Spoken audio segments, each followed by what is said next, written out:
Welcome to the Planetboom Youth Leadership Podcast, a podcast for youth leaders, youth pastors, and young leaders who have a passion to grow in their leadership and a desire to be empowered to lead their generation. Keep listening to check out our latest episode.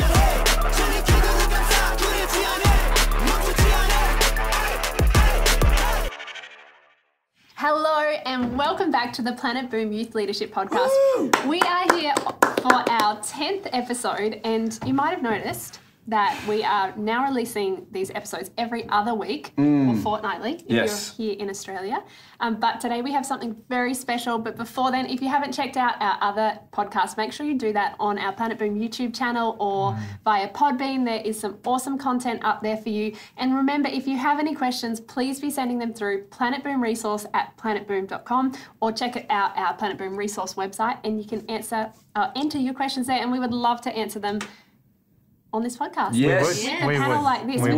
Today we have this amazing panel. We've got Leroy and Delana joining us. I'm Susannah and this is Andy, and we are going to be talking about all things running an effective building effective small groups, amazing small groups in your youth ministry. Yes, keys for that. Now, to get us started today, we want to just give you an overview of how we do this, because a lot of people ask that, and it's surprising to me that, like, a lot of youth groups, youth ministries don't do small groups because their churches don't, and that's fine. But it's definitely a strategy that is, from Pastor Russell and Sam across our whole church. A backbone of our pastoral care structure is what we call our urban life groups. They're called that. So in Boom, we emulate that. We have urban life groups. Now these run mostly midweek, every second week, and we alternate those with our leadership discipleship. So leaders come in one week, they run the groups the following week. And that's organised, such an itchy note. That's organised geographically for us across Melbourne and Geelong and the other places that we have campuses. And so when a young person comes for the first time, depending on where they live and the school that they go to, they are added to one of those groups under the pastoral care of that group leader, which we call coaches and assistants. So all of our Boom team, our leadership team, are made up of coaches and assistants and hosts and carers, but these guys are the ones that run those groups. So essentially that helps us because Boom is a big youth ministry, Planetshakers is a big church, but really we are a network of small groups within that youth ministry. And it's great because we have, if we have 50, 60, whatever groups in the city of Melbourne, then we have 50, 60 junior youth pastors to a degree. And it's a great way of raising people who know how to care for young people, but run small events and grow the youth ministry through that. And that is the strength of our pastoral care. So that's a little bit of how we do it. And we want to talk about then, how does that actually work? What do these groups look like? All of those kind of things. And so we've got a bit of a typical structure, but they take lots of different forms. They do. For us, we run them geographically, don't we? We do, So we run them in different locations, and then students, both girls and boys of all ages in high school, join if they're in that local area. So we don't split them into girls and boys. Or age groups. We don't split them into age groups. They're just all together. Yeah, because we're spread coming from all across the city, that's what works for us. That's our strategy. Typically, they'd be on a Wednesday night, 6 to 8, 7 to 9-ish, and in lots of different locations. Ideally, an amazing venue, an amazing home. Sometimes a venue, like community council venue, school venue. Sometimes McDonald's, McDonald's, skate parks, basketball courts, 100%. We've done Ovals. it all.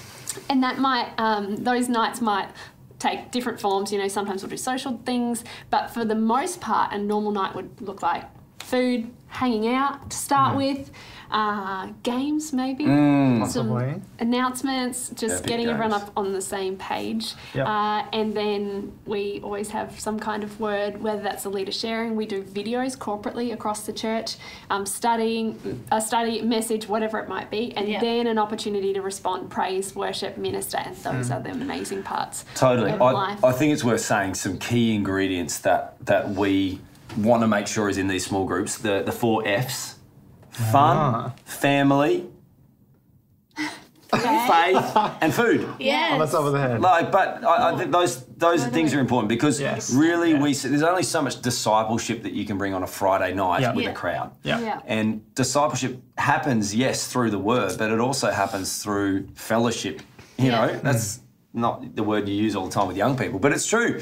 Eating food together, having fun together is such a huge key in young people becoming part of this thing and saying, I believe this. So there's some non-negotiables for us is that it's not, I mean, it doesn't always have to involve food, but it's not just that we're getting together for a Bible study. Like we're trying to involve those 4 aspects in different forms. Totally. Yes. And the reason that we're passionate about running small groups, we call them urban life groups, is because this is a strategy God's given us to build with, obviously, but I know you've often said that the strength of a crowd on a Friday night is actually going to be directly connected to the strength of all of those individual urban life groups. So if our urban life groups are strong and the discipleship that's happening there midweek is strong, then the crowd's going to be strong. And it just really helps contribute actually toward what is happening in the service. It doesn't replace it, but it builds what's happening there. And you mentioned we do some videos. I think that's been key as well, like something that Pastor Russell might preach on a Sunday. But to be able to take that and break that down, what does that mean for a 14-year-old from a, 100%. Whose parents aren't Christians and they're like, how do I put that into action? And we want to make these things practical. How does living for Jesus look every day in my life? Well, it doesn't look like the Friday night. It looks closer to these Wednesday nights in someone's house or the Macca's up the road or whatever it might be. So... yeah, so, and because they are midweek as well, we try not to run them too late. Like there's a bunch of restrictions really on doing it midweek, but it also is the strategy that works for us. And so we know we've got to work within those parameters, but there's plenty of things we can do. Okay, let's look at it. So I have some questions really for you guys. How does... number one, we do praise and worship often in a small group, in urban life. And how does praise and worship look with 10, 15 teenagers in a home versus a Friday night or Sunday at church? Yes. Well, Exactly the same, right? Exactly. Oh, 100%. We've got the bass. We've got all of The it. lights. No, the lights. The smoke machine. Yes, everything. No, but praise and some bubbles. But praise and worship, I think, in our urban life setting is what sets up the rest of the night. When we come around a time of praise and worship, oftentimes beforehand, maybe we're sharing some food together, maybe we're having a good laugh, playing a few games or doing something like that. Like that. Exactly like that. So many fake laughs. But when we come around our time of praise and worship, this is where our teenagers are so open. This is where they're coming from, a whole day at school or a whole week at school, maybe like that. And they're coming in and they're like, oh yeah, I got to switch on now. I got to switch on. And praise, firstly, praise is such a good time for that. It's carrying the fun from the food. Yeah, totally. Carrying the fun from the games, but focusing more on God. And honestly, it opens up their heart. I know we talk about that all the time at Boom. Praise God because it opens up your heart. It gets rid of all the junk that's on you. And I think, personally for me in the urban lives that we do out in the Northeast, we tend Leroy is an amazing urban life leader. That's why I'm here. Exactly. But I think one of the keys for us has been praise and worship. We often, like our structure is we often share some food together, do a few fun things and chat and hang out. But then we'll get straight into praise and worship. And I know without a doubt that every time we do and run a small group, then we start with that. And it truly does open up their hearts for the rest of the session, for the rest of the time. But we don't necessarily do it in the same way. Exactly. We don't have the band. We don't. Yes. I mean, it's like occasionally you have a kid who's playing acoustic or something like that. Gets a bongo out. It brings the vibes. But mostly we've got tracks where you chuck it on YouTube, hey? And we've got our Planetboom music. Check it out. We've got that going, but it's a lot of encouragement. I would say when I'm doing it in urban life, it's a lot of, come on guys, you're constantly reiterating and you're trying to create an environment where they don't care because it's not as loud.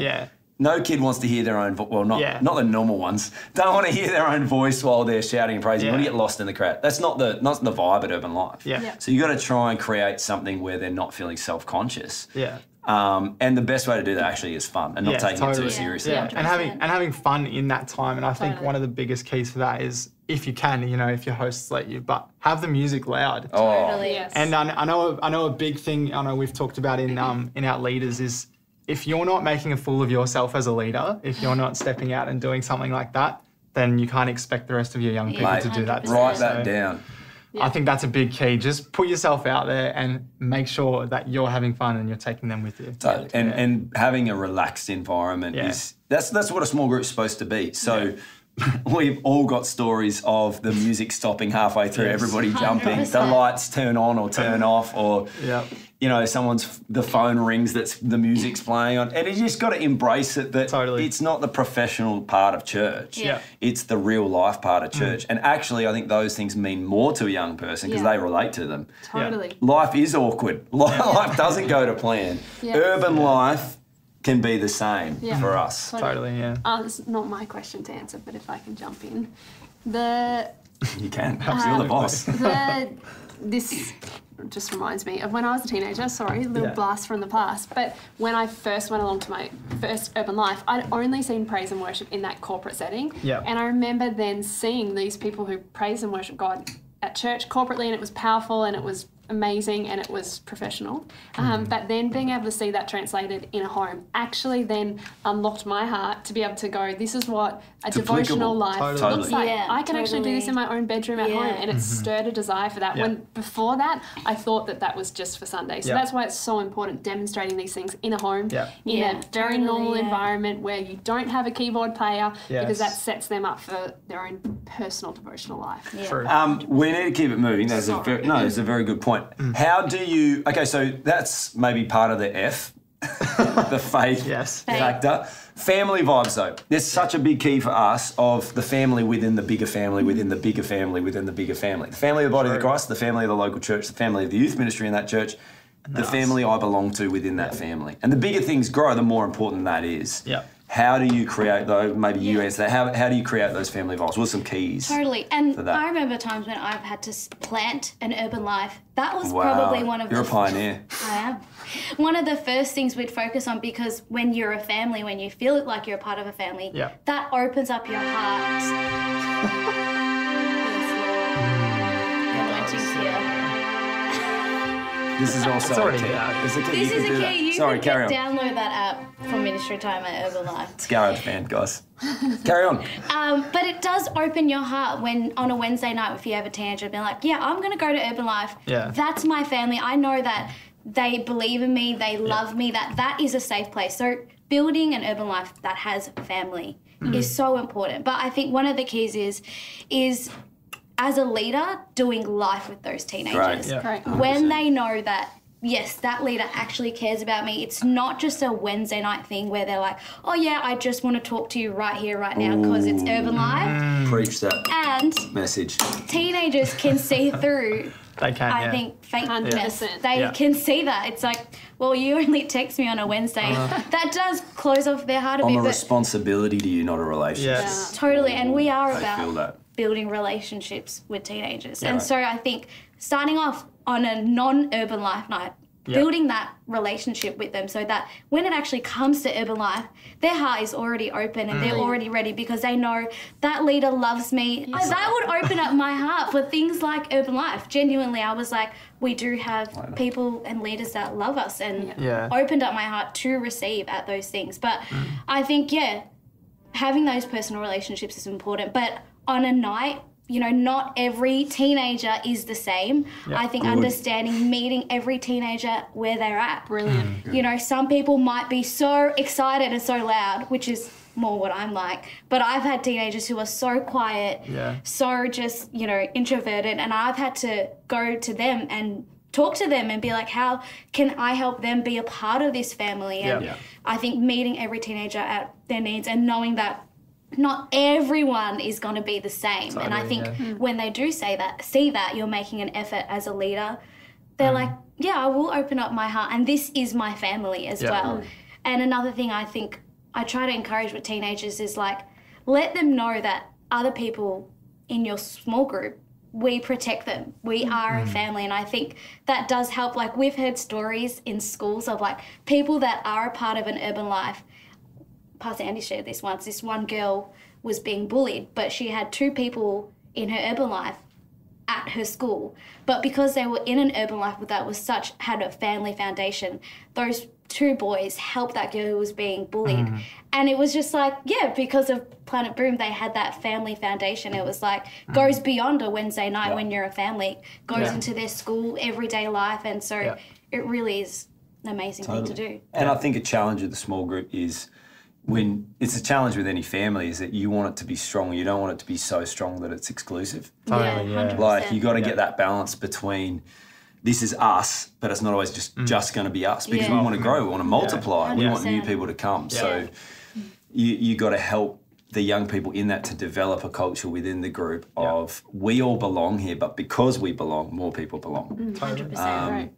And you do that by having fun together. I think the more time you can spend, more memories you share together. We talk about it all the time with camps, or the bus trips for us on the way home from the youth ministry. All of these things form that, the relational, I don't know, groundwork or foundation for a great small group. And by far the best, I'm sure, the highlight of urban life for us are those moments where young people are ministering to each other and they're doing it in such a real way because their hearts are open, because they know each other and they're doing life together. And they're the real moments where it's like, this is so real, you know? All right, we've got to keep it moving again. We do. How do you plan or build the nights in order to grow a group over a term? I think a lot of people maybe with small groups, it's like we just make it up as we go along. But but you can be so strategic with it and go, no, we actually are believing for this group to grow. It might be 10, but we want it to be 20. Right. And spiritually, they might be here right now, but we want them to be here. How are we going to get there over a term or any period of time? Yeah. I think for sure, like, even off the back of what Delana was saying, is like, if you're not doing life with them outside of a Wednesday night or a Friday night, you can't expect your teenagers and your group collectively to be growing spiritually, because you need to be journeying them. Like, we all know that Christianity and following Jesus is a journey, and it's an everyday thing. It's not a Wednesday night, a Sunday or Friday night thing. So we actually need to be partnering with them and checking up on them and asking them questions. I feel like that's the biggest one to see growth in your urban life, is be constantly asking your young people questions. Ask them how they found Wednesday night. Ask them what they thought about Friday, what God was speaking to them about. And I think the more you do that collectively as a group, the more they will grow and the more they'll want to grow as well. And even in terms of like numbers and seeing your numbers increase in your small group, because like what we were saying before, we do want that. We don't want to be exclusive groups that no one can be a part of. We want to be open to anyone. And I think a big key in doing that is by praying and prayer into teenagers that we can reach, and also teenagers that are in your group currently, being like, God, do something in their heart that they would be so open to other people coming and experiencing what we're experiencing. But I think a massive key is just going week to week to week. The more you build, the more it'll grow. 100%. And then a big part of the family vibe as well, and the fun. Like, all of this stuff connects with each other, but it's a great place to get young people involved. There's no doubt about it. You feel like you belong when you feel like you're involved. And again, the bigger a youth ministry or church grows, the harder it can be to get everybody, especially the younger ones, involved and giving them a place. But small groups are a great opportunity for that. I think you have got a pretty amazing track record of a lot of our current leaders that were involved in small groups. How have you done that maybe over the years, involving them in things, I think it's as simple as that, like thinking of them as part of the team that runs it, and involving them, involving every single teenager, giving them a place to serve. And I think if a teenager feels like they've got something to do, if it's as simple as turning the music volume up and down, or it's, messaging this person and inviting them, or it's clean up team, or it's helping with lifts, or if it's games or announcements, like, don't run anything yourself, get them to run it. 100%. Their gifts are going to be developed. They are going to have an incentive to come. They're going to come through when they don't feel like it and learn to serve like we all have to do. Right. And they're going to have way greater buy-in and feel like they actually belong because they're helping carry it. So I think it's involving them in the vision, involving them in the planning, like you said, totally. giving them a place to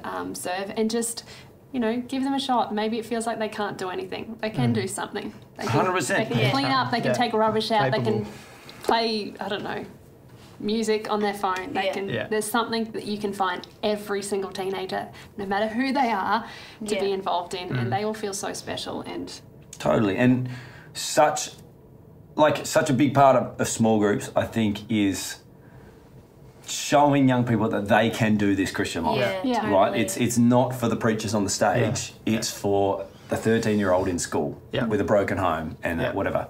We can do this Christian life. Yeah. And so part of that is giving them permission to fail, and part of that is giving people a go. So making sure the environment in the small group is we champion, you know what I mean? If you gave them an opportunity to do an offering chat and it was, look, you know, it wasn't the best, but everybody gets around it. Or they were supposed to turn the volume down and they missed it. It's funny, who cares? But all of those things disarm young people to go, oh, it's okay for me to give this thing a go. Yeah, totally. And I think they interpret that into their own spiritual life as well. Yeah. And we want to develop maturity, spiritual maturity. Yeah, we do. Part of maturity is responsibility of I've got something to bring to this. Yeah. And there are so many teenagers in our youth ministry. I think you've said this about yourself, who I think would have walked away from church at times if they didn't have a responsibility to just walk them through a certain season, and then they had the right incentive to show up and to be there, but a responsibility of serving and involvement actually kept them on track on those days that they didn't feel like coming, and those were the exact days that they needed to be in the room because those were the days that God moved in their heart, and so that just helps connect them in. Totally, and that's not the place we ultimately want them to be, but as they're developing, it's fair enough. We all need those things as we're growing up. I want to finish it. We got to land this. A favourite memory. Think about it to answer it in 20 seconds. I'll start to give you a moment. There are so many, but I remember in Frankston, which, if you know Melbourne, it's a funny suburb, but we were doing urban life in Frankston, and we were doing it in a skate park. And we just thought, we're just going to turn this into an outreach and do an altar call. Yeah. So literally did a big whistle in the middle. It gathered all these guys in that weren't from the small group and did an altar call in the middle on this box in the middle of the skate park and saw boys give their heart to Jesus in the middle of the skate park. And I love that about urban life. You can bring the God moments into very normal moments. Who's next? You. Me. This is F for fun. Oi. Out of the floors. Mine would be, actually quite recently, we started an urban life in lockdown and maybe saw one person on Zoom, which was, awesome. And then, but by faith, we were like, after lockdown, we went out, this is where the F comes in for fun, water balloons. Yeah. And we went to the park and we're like, you know what, by faith, we're going to meet teenagers and bring them to church. We ended up seeing, I'd say, 35 to 40 boys who were very, crazy with the water vibe, and it was like a bit insane and uncontrolled. But it was amazing because then they are so planted in church and still come, and I've seen those boys give their life to God and start amazing relationships, and so it's probably my memory. Yeah. Yeah, I'll go next. Sure, I was going to. Oh, really? No. I think, I can remember I just basically said, hey, I'm going to book out this stadium, invite literally all your mates, and let's go play a pickup game of basketball. And I think we saw maybe like 15 boys or maybe like 10 new boys come that had never even like seen me or anyone from church there. And they all kind of connected, and then they came around to, Boom conference, and so good. From there, like they're still on our list. We're still in touch with them. We still hang out with them and stuff. Right. So that was good. Yeah. Oh, this is hard. But look, one favourite memory would be, remember a few years ago, I used to drive a van to Urban Life. Nice. Filled it up with unleaded once, didn't you? Instead of diesel. You can't save me. I was the saviour. Sorry. Then we got married. Anyway, I was driving this van after that point, and we had an amazing urban life at the park, and unpredictable things happen when you're running a small group with teenagers. This crazy storm came in out of nowhere, and I think it was like maybe 25 teenagers or something like that, and we literally had nowhere to go. So we had to move urban life into the van, and we are crammed into this van, and it is so sweaty, and there's condensation on all the windows, and yet we were like, what what the heck? We're gonna continue. We're gonna power on with this plan. And we did praise and worship. We did the word. We did ministry in this van, and it was so powerful and it was so fun. And we made an unbelievable memory that those teenagers aren't going to forget. And that encouraged me that it's like it doesn't have to be all nice and everything work perfectly. You just roll with whatever happens and make memories and let God move. And they're the best moments. Brilliant. Totally. Awesome. Well, I think that's it from us. We are going to be joining you next fortnight for another amazing episode. So make sure you check that out, and I hope you got something out of today's episode. We love you. We'll be praying for you.